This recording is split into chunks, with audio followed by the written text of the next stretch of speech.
This video, I'm going to cover how you should play on the flop after raising from under the gun and getting cold called. Even though under the gun opens the same pre-flop range, its post-flop strategy changes dramatically depending on the caller's range and position. Each caller reaches a flop with a different range, while under the gun's positional advantage also changes depending on the caller. Because of that, the same flop can interact very differently depending on the position of the cold caller, even though under the gun opens the same range.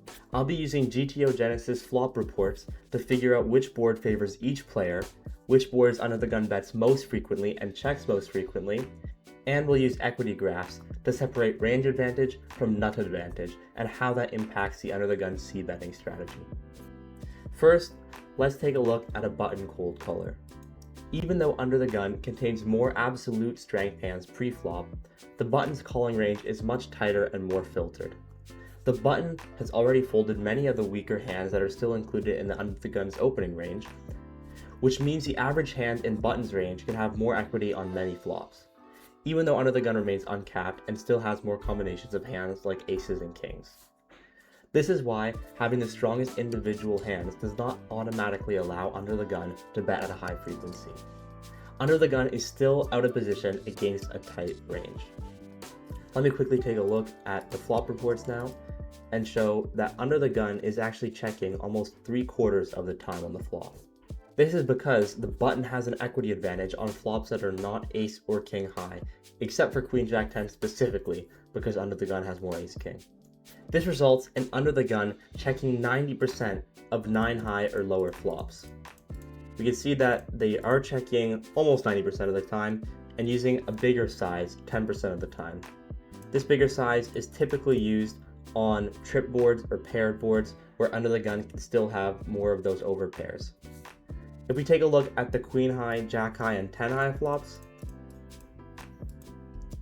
we can see that under the gun is checking 86% of the time, really only betting those very dry flops or the trip flops as you can see here, where they still have that overpair advantage, or flops like queen, jack, 10, where under the gun has ace, king more frequently. However, I'm going to focus more on the times where under the gun is betting. These are typically the ace high and king high flops. If we take a look at the flops where under the gun has the highest equity, we can see the first one is ace, king, king. If we keep looking at some other similar flops, we see that most of them are ace high flops or king high flops. Additionally, a lot of the time the third card is a Broadway card or a low card which doesn't interact with the ace or the king. Now we can filter for the most commonly B33 flops. We can take a look at ace, king, 3 rainbow, and then take a look at the equity graph and see if we can determine a pattern. Based on the equity graph, we can see that the under the gun player has a clear range advantage with a much bigger advantage from the 30 to 60 percentile of hands. Just as a quick recap from my button versus big blind c-betting video, the x-axis represents the range percentile, meaning a hand at the 70 mark is a 70th percentile hand, and the y-axis represents how much equity that hand has. For a quick example, if we look right at the 50th percentile, we can see under the gun has king jack offsuit and the button has queen jack suited on this ace king 3 rainbow board. And king jack offsuit has about 65.5% equity against button's entire range, and button has queen jack suited, which only has 30% equity against under the gun's entire range. We use a B33 sizing because you want to leverage this range advantage, but we don't use a bigger size as we have less of an advantage at the upper portion of the equity distribution. This is a very common theme when solver uses a B33 c-bet size. Additionally, the frequency is determined by how much of an advantage one player has over the other. In this case, under the gun is range betting because its advantage is so strong, seen by the very large gap between the lines. Now let's take a look at the common B75 c-bets for under the gun. This size is used less frequently, but I still wanted to include it as I think it's important for this video. So the most common flop that the B75 size is used on is king 3-3 rainbow, and if we take a look at the equity graph, we can see that there is a much larger disparity in the top region of the equity distribution. This means that under the gun has much more of an advantage with the more nutted hands in the region, having much more of an advantage with hands between the 60th and 100th percentile. Typically, when you are leveraging that upper equity advantage, you bet less often. But since under the gun has such a big advantage in this region, it results in them betting 100% of the time. If we saw the same graph, but the lines are much closer together in the upper region, it would result in under the gun betting less frequently, but still choosing the big size. When under the gun isn't range betting, they'll prioritize strong made hands and hands with potential to improve on future streets. Middling showdown value hands and hands with minimal future potential are checked much more often. Now let's move on to the C betting facing a small blind cold caller. If we go into flop reports, we can see that the small blind does lead for a small sizing on a few flops at about 15% frequency. However, this video is covering the under the gun C betting range, but if you're interested in talking about donkey in future videos, make sure to let me know in the comments. Looking at the under the guns betting strategy, we can see that we're checking in only half the time now, whereas with the button we were checking 3/4 of the time, and we're using both the 33, 50, 75, and 125 size. First, the B33s. These are very similar to the highest frequency B33 flops when facing a button cold call. Mostly ace high and king high flops that are either paired or have a third card being another Broadway card or a brick like a 2 or a 3. Additionally, we are c-betting more of those monotone king high flops. Now onto the B50s. These are pretty easy to remember, as the highest frequency B50 boards are typically the king high and jack high dry boards. However, if we go and scroll down to a few of the less frequent B50 boards, we get some more of the queen high and 10 high disconnected boards, along with some slightly more connected king high and jack high boards. On these boards, you can be betting most of the hands you have at some frequency, but want to be prioritizing your top of range hands and hands with potential to improve on future streets. This means checking more of those marginal hands or hands with low equity that can't improve on future streets. Next, the B75 flops. These are often paired or disconnected flops with the high card being a jack or a king. Typically, these flops can mix between a B50 and B75 strategy. Additionally, there are some 10 high and jack high flops that under the gun cannot range bet, so it goes into the bigger bet size category. Typically, there's a correlation between how often you can bet and your bet sizing. With the bigger your bet size, the less often you bet. There's also another interesting thing to be noted. Most of the time, on these B75 boards, small blind has an equity advantage. If we look back to the B50 or B33 boards, we can see that typically under the gun has a range advantage. This is even more clearly seen with the overbet boards. If we take a look at a common overbet board, 773 Rainbow, we can see that in the equity graph, small blind has a clear range advantage up until that 80th percentile mark, where under the gun jumps ahead because they have all the strongest overpairs. This means that while small blind does have an equity advantage, under the gun has a very clear nut advantage, which is leveraged with the B125 size. We can also see that under the gun prioritizes betting those strong overpairs almost at 100% frequency, and then also bets a lot of the suited Broadway hands that have backdoor flush draw potential and potential to hit overcards on future streets. If we head back on over to the flop reports and take a look at what hands a B125 size is being used on, we can see that under the gun is typically only doing this on the very low paired or tripped boards, and the lowest boards that are not 3 to a straight. All these flops will have a very similar looking equity graph, with the small blind having a range advantage, but under the gun having an advantage at the upper portion of the equity distribution. Lastly, I'll be covering the under the gun c-betting facing a big blind call.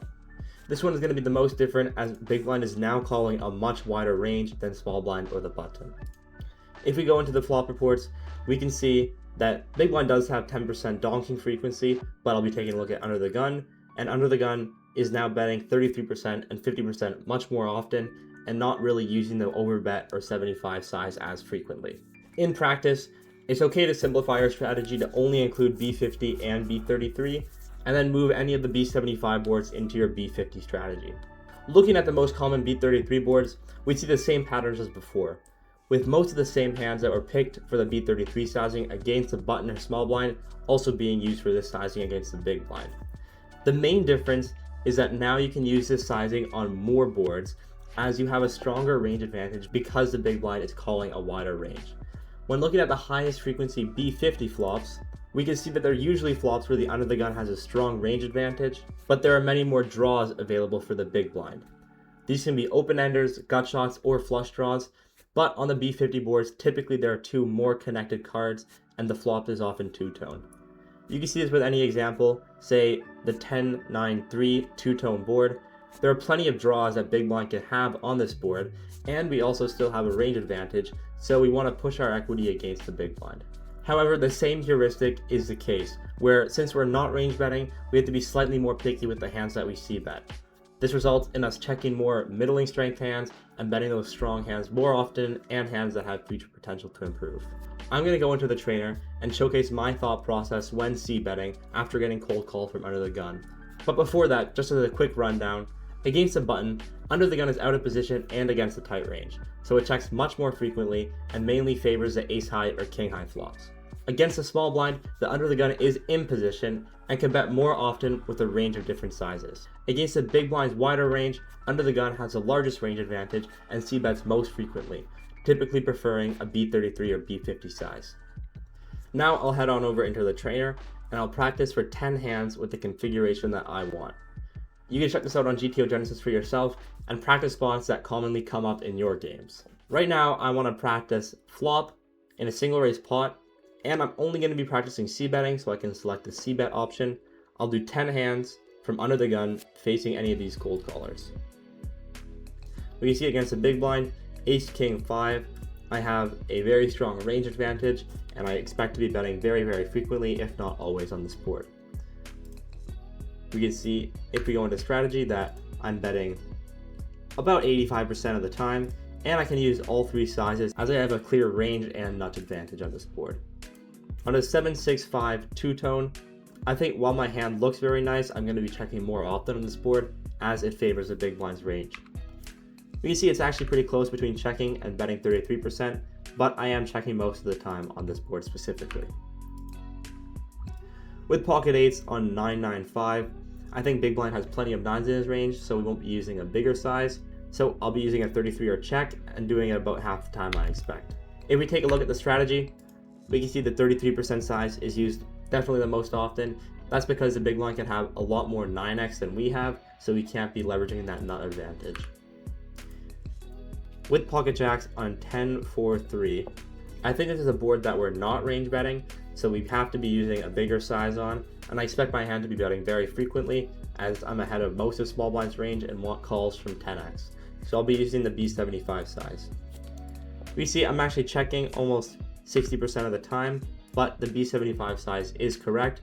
We're not range betting, and we're prioritizing our over pairs and some of those suited broadways and strong offsuit ace-x, along with some of the lower suited ace-x that interacts with the 4 and the 3.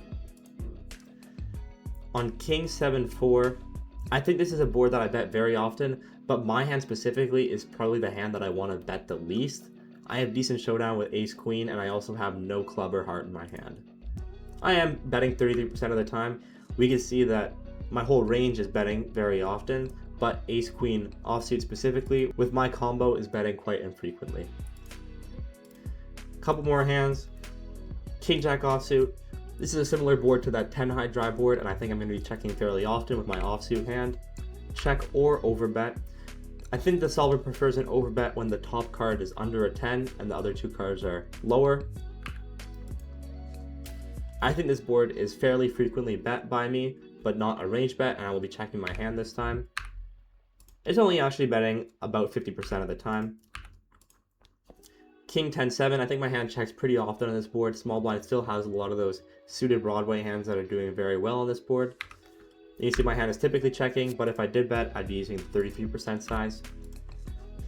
On the queen high board against a button, I typically just simplify to range betting, and yeah, it's almost a range bet. You can see there's almost 20% of the time you're using a B75 size, so if you had a hand like aces or kings, or some stronger queen or suited Broadway, then it would be definitely okay to use a bigger size. On this 9 high board, I think I'm almost range checking. We can see in the strategy, yeah, it's essentially a range check. Anything above 95% is basically always a range check. I typically simplify to anything above 90% is a range check, but anything close to 100 is basically just a range check. And we can see that we were locked in. I picked the best action for every decision, but something else to think about is the frequency at which you're taking the actions. It's very important to manage your frequencies and your sizings. I hope you enjoyed the video. Make sure to check out GTO Genesis using the link in the description if you want to try out this trainer for free, and I hope you have a great day.